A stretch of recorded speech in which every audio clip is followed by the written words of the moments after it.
nyanyikan, katakan. Saya mau dengar yang wanita, yang wanita, yang wanita. 1, 2, 3, sing. Yang wanita.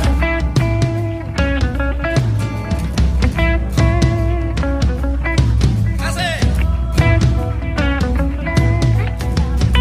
Kaum pria, bapak-bapak siap dengan pujian terbaik bagi Tuhan. Here we go. Glory, hallelujah. Come on. Yang pria,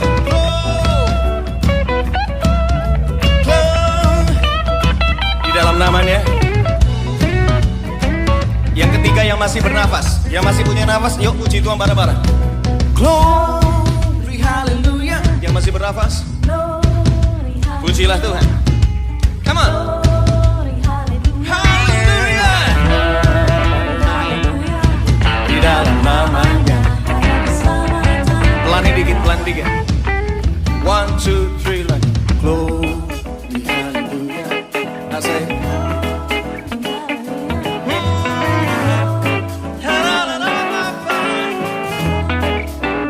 Katakan. Di dalam namanya yang masih bernafas, come on, praise Him. 1, 2, 3, say glory, hallelujah. Asik. Glory, hallelujah. Oh. Di dalam namanya. Katakan di dalam namanya, di dalam namanya, di dalam namanya. Kami percaya. Sekali lagi di dalam namanya ada keselamatan.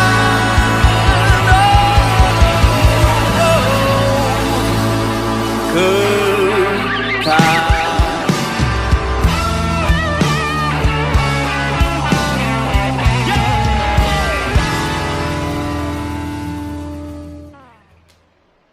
Shalom, saudara yang saya kasihi, selamat hari Minggu, selamat beribadah. Kiranya semua saudara dalam keadaan aman, sehat, sukacita, dan senantiasa di dalam berkat kasih kemurahan Tuhan. Tema kita hari ini, jagalah tumit Achillesmu. Apa itu tumit Achilles? Begini saudara.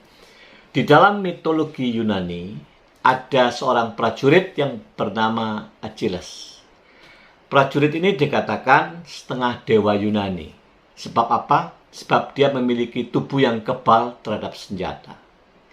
Nah, bagaimana kisah tubuhnya menjadi kebal? Menurut kepercayaan, ibunya ini mencelupkan Achilles kecil ke dalam sungai Styx, yang mana airnya memiliki air kekebalan dari para dewa. Dan memang benar, setelah dia menjadi dewasa, memang tubuhnya kebal terhadap senjata. Namun, ada bagian yang tidak kebal. Bagian yang tidak kebal itu adalah bagian di tumitnya. Karena pada waktu kecil, waktu dicelupkan ke sungai Styx, kakinya selalu dipegang erat oleh ibunya, sehingga seluruh tubuhnya lah yang kena air itu. Ya, jadi pada saat dia dewasa, benar-benar dia prajurit yang perkasa. Pertempuran demi pertempuran dia menangkan. Hebat. Ya. Namun pada akhir hidupnya, naas sekali Achilles ini tewas di tangan seseorang prajurit yang bukan prajurit pemberani. Prajurit ini bernama Paris. Prajurit ini memanah tepat di tumit daripada Achilles, dan Achilles tewas. Sebab itulah muncul di situ istilah tumit Achilles. Jadi tumit Achilles ini menggambarkan bagian kelemahan seseorang. Saudara, mari kita buka di dalam ayat yang pertama, 1 Petrus 5 ayat 8. Demikian bunyinya.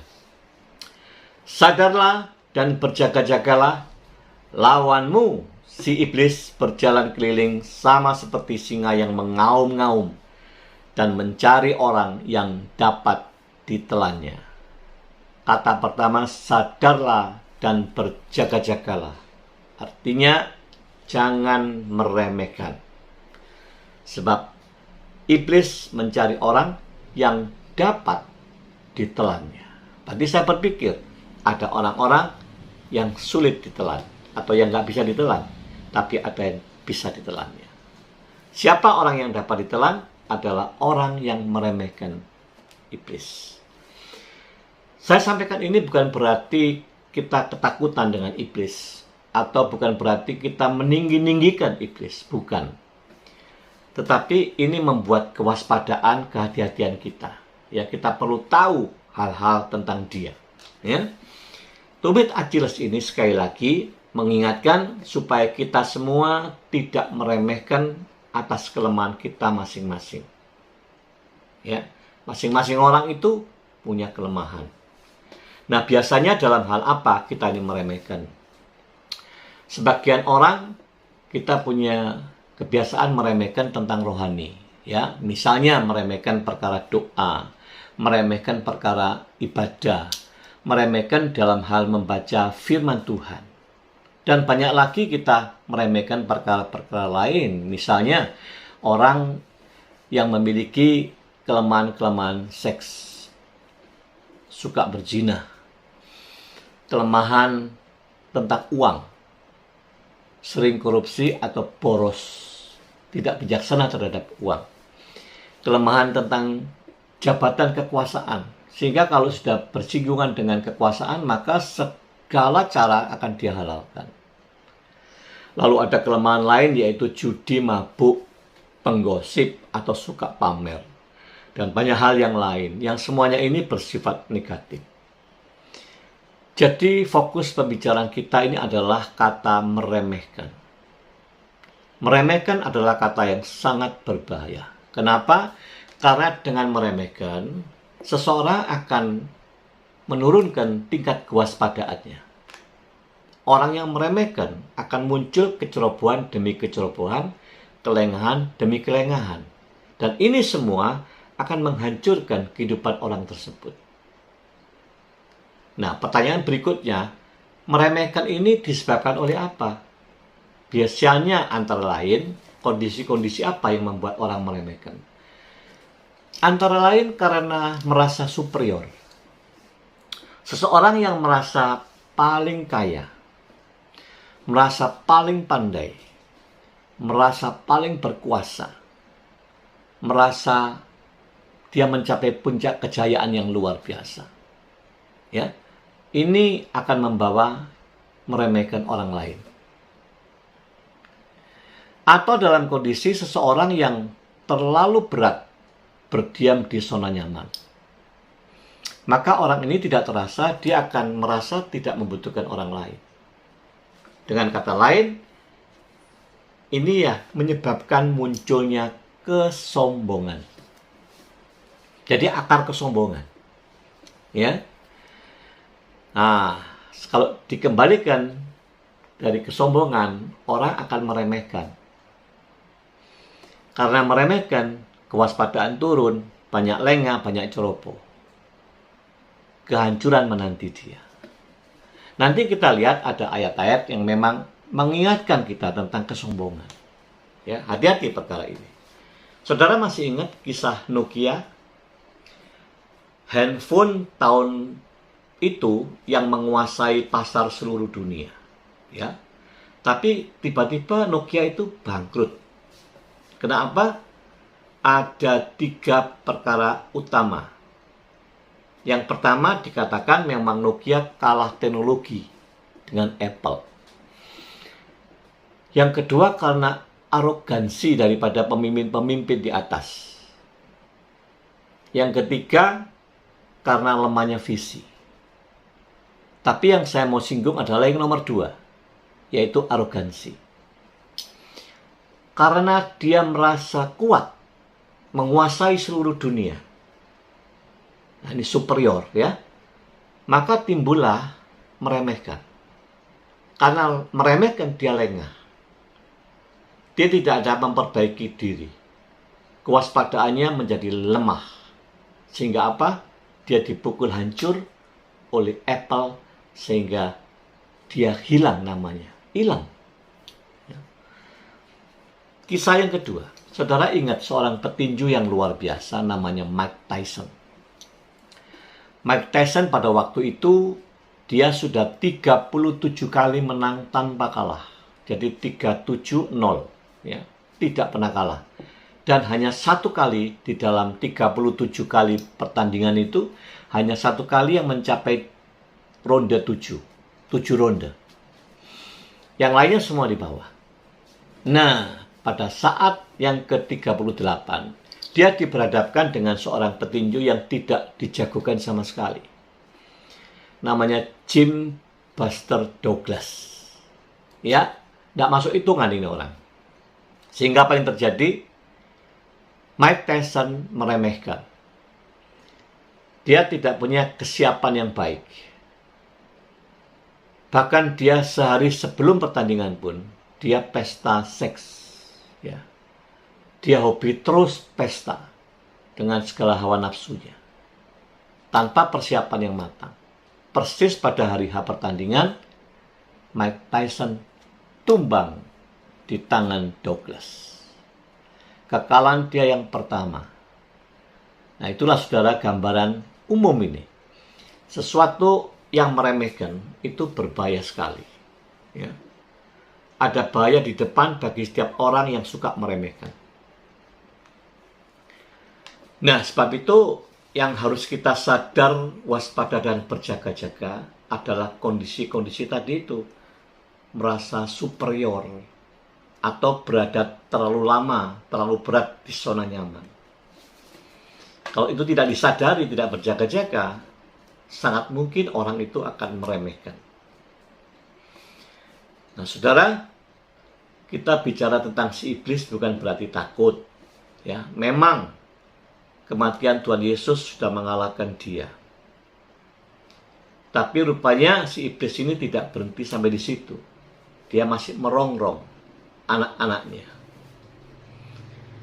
Mari kita lihat saudara di dalam Yohanes 1 ayat 12. Tetapi semua orang yang menerimanya diberinya kuasa supaya menjadi anak-anak Allah, yaitu mereka yang percaya dalam namanya.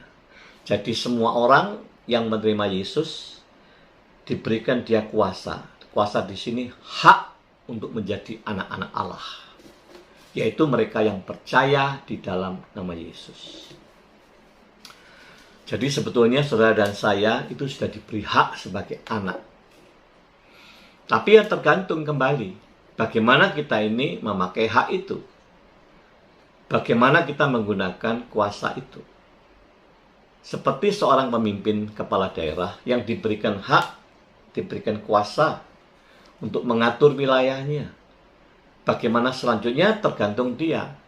Sejauh apa, bagaimana dia memakai haknya. Ya, jadi hati-hati ini saudara. Dan kita jangan tertipu dengan si jahat. Mari kita cari tahu, kita lebih cerdik. Kita baca lagi dalam 1 Raja-Raja 8 ayat 39b. Sebab engkau sajalah yang mengenal hati semua anak manusia. Saya ulangi. Sebab engkau sajalah yang mengenal hati semua anak manusia.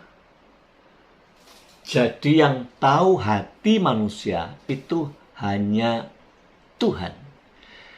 Tidak ada yang lain. Makanya dia disebut Maha Tahu.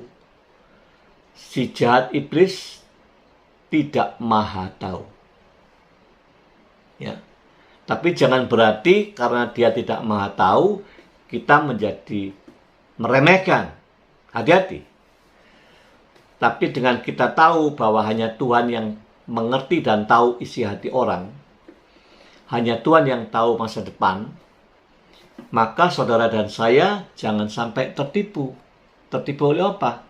Ramalan-ramalan. Itu tidak ada. Ya. Nah, semua yang dilakukan iblis atas ramalan-ramalan itu dia hanya menerka-nerka. Dia mencoba membaca. Kenapa dia punya kemampuan itu? Sebab hati-hati saudara, iblis itu juga punya kelebihan-kelebihan yang kita waspada, supaya jangan kecolongan. Yang pertama ya, dia itu pengamat yang rajin. Iblis itu pengamat yang rajin dan punya pengalaman panjang. Secara waktu, usia, saudara dan saya kalah. Yang kedua, dia itu juga terus-menerus konsisten mempelajari kehidupan saudara dan saya. Terus. Yang ketiga, hati-hati, dia itu teliti sekali mempelajari pola perilaku saudara dan saya. Yang keempat, dia itu memiliki track record.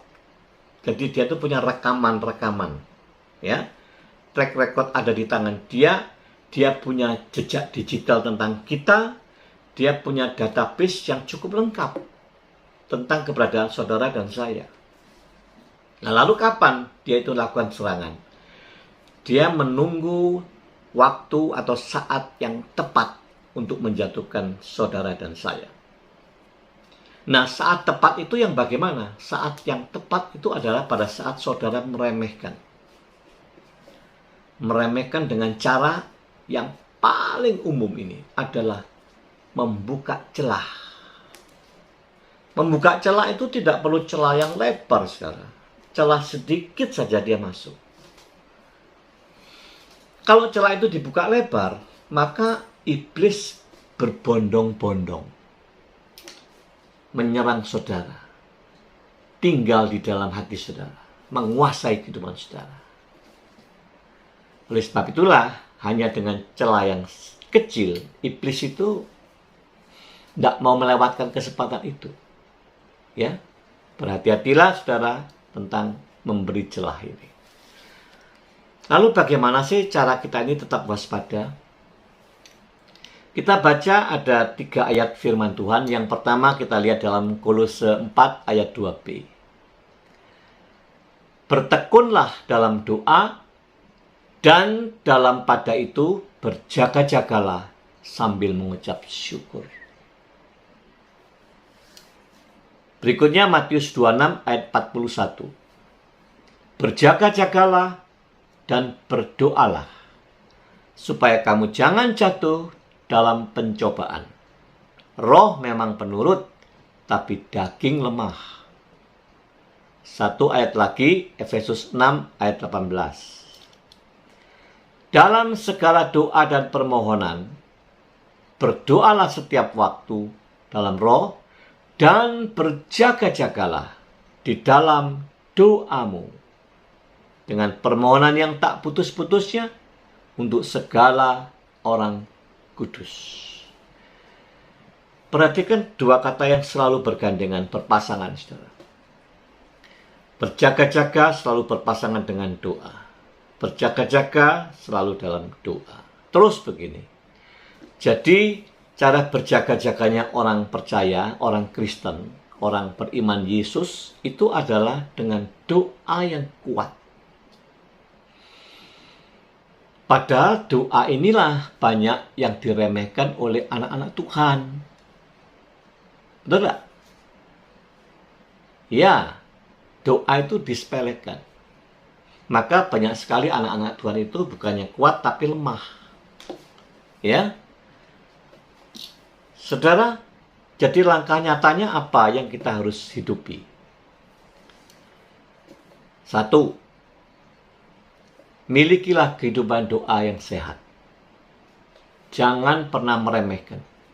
Jangan meninggalkan perkara doa. Yang kedua, hiduplah siap rela diatur oleh Tuhan sebagai Tuhan yang baru. Roh Kudus itu menyertai saudara bukan untuk saudara perintah-perintah, tetapi tugas dia untuk memimpin saudara, membawa saudara tiap langkah-langkah hidupmu. Yang ketiga, jangan sekali-kali pernah membuka celah, terutama atas kelemahan dirimu. Yang saya sebut ada tumit Achilles dalam dirimu. Jangan pernah remehkan perkara itu. Sebab disitulah iblis paling suka untuk masuk. Ya. Jadi gimana? No kompromi. Tidak ada kompromi. Sebab itu ciptakanlah komunitasmu yang sehat. Komunitas yang baik. Komunitas yang benar. Sehingga tumit Achillesmu ini tidak gampang tergoda. Yang keempat, saudara dan saya memang sebaiknya dan harus kita ini manunggal dengan firman. Ya. Manunggal dengan firman itu bergaul intim dengan Tuhan. Itulah yang disebut saudara dan saya hidup semakin mengenal Kristus. Semakin hari semakin kenal. Problem manusia ini adalah kurang mengenal Kristus, bahkan tidak mengenal Kristus. Hanya sebatas tahu Yesus Kristus, tapi tak kenal Yesus. Yang kelima, saudara, ingat, saudara dan saya ini disebut manusia baru. Semua yang percaya Yesus, engkau sudah baru. Dan yang kelima ini diingatkan, manusia baru ini harus terus-menerus mengalami proses pembaruan. Ini yang kita seringkali juga lupa. Tertulis di dalam Kolose 3 ayat 10. Demikian bunyinya. Dan telah menggenakan manusia baru yang terus-menerus diperbarui. Sampai kapan? Sampai mati. Jadi saudara dan saya yang disebut manusia baru ini tidak boleh berhenti. Kita ini manusia baru yang terus-menerus diperbarui untuk apa? Untuk memperoleh pengetahuan yang benar menurut gambar Sang Penciptanya. Inilah saudara, ya, hal-hal yang kita harus cermati.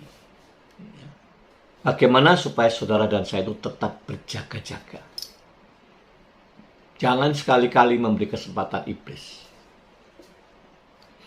Kalau kita tidak serius, kita tidak memperhatikan, maka kita akan selalu kecolongan. Makanya iblis seringkali menang, ya, karena dia memanfaatkan kelemahan.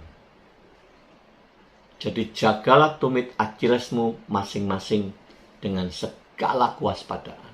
Dan senantiasa sadar.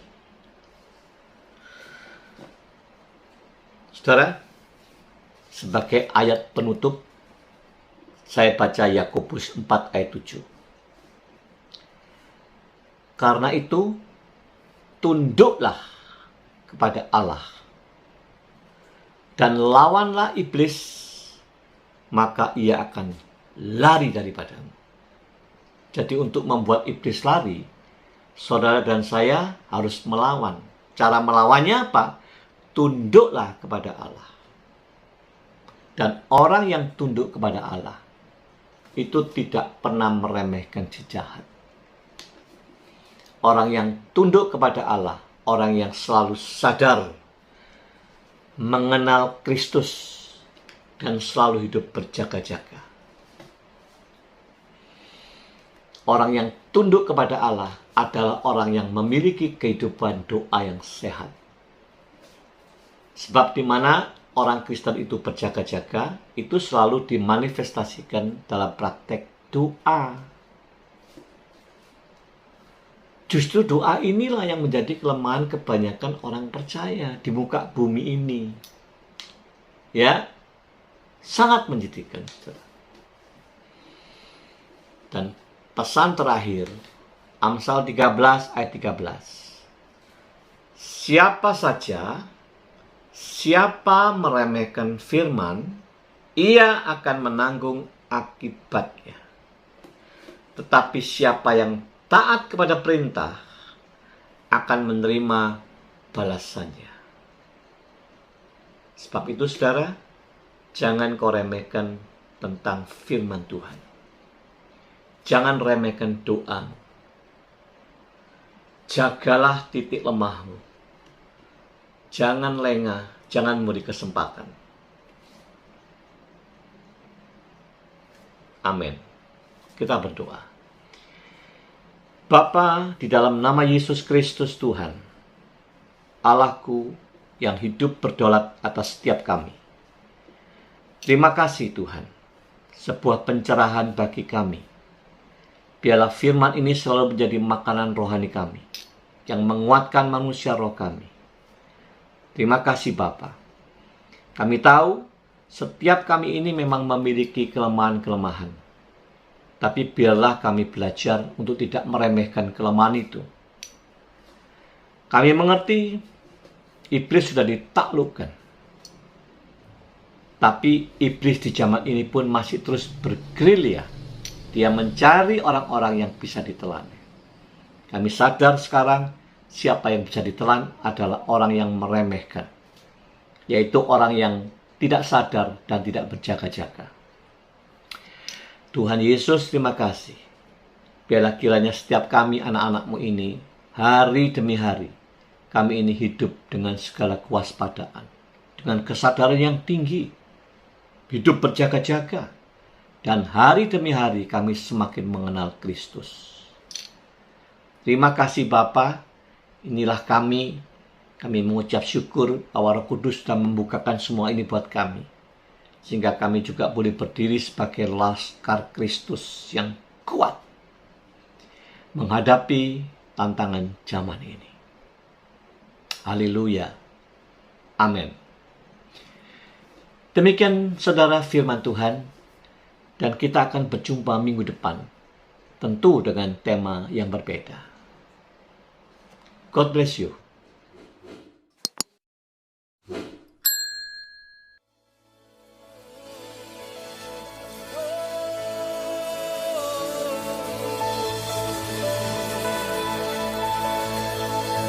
Haleluya, haleluya, haleluya, haleluya,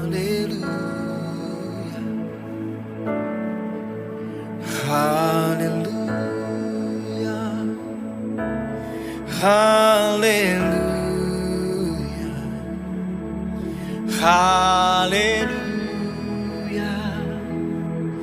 Haleluya,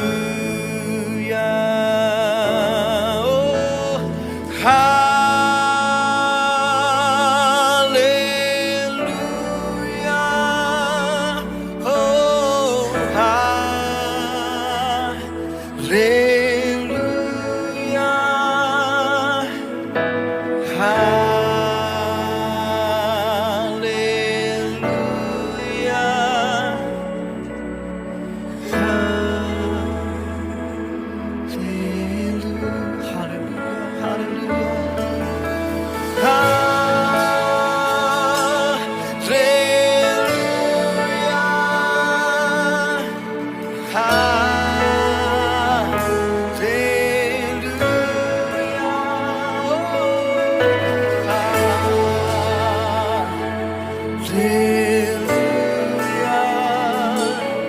oh, haleluya. Sampai kita terus main aja. Worship. Ambil waktu saat ini 1 menit aja ke depan. Dia hadir, dia nyata, dia hidup, dia bangkit, dan dia sanggup membangkitkan. Di dalam penyembahanmu ada kekuatan Tuhan di sana. Di dalam perkataan imanmu untuk kau menyembah, di situ ada jamahan kuasa Tuhan yang gak terbatas. Kematian dia sanggup bangkitkan. Kematian apapun yang sedang kau alami dalam pekerjaanmu, dalam keseharianmu, dalam pernikahanmu, dalam hubunganmu, Dialah Tuhan yang membangkitkan. Kuasa yang sama yang bisa membangkitkan Yesus dari antara orang mati. Kuasa yang sama yang akan bekerja di hidupmu ketika kau menyembah Tuhan. Terus buka hati aja. Buka hati aja, nyembah Tuhan, nyembah Tuhan. Sekali katakan haleluya.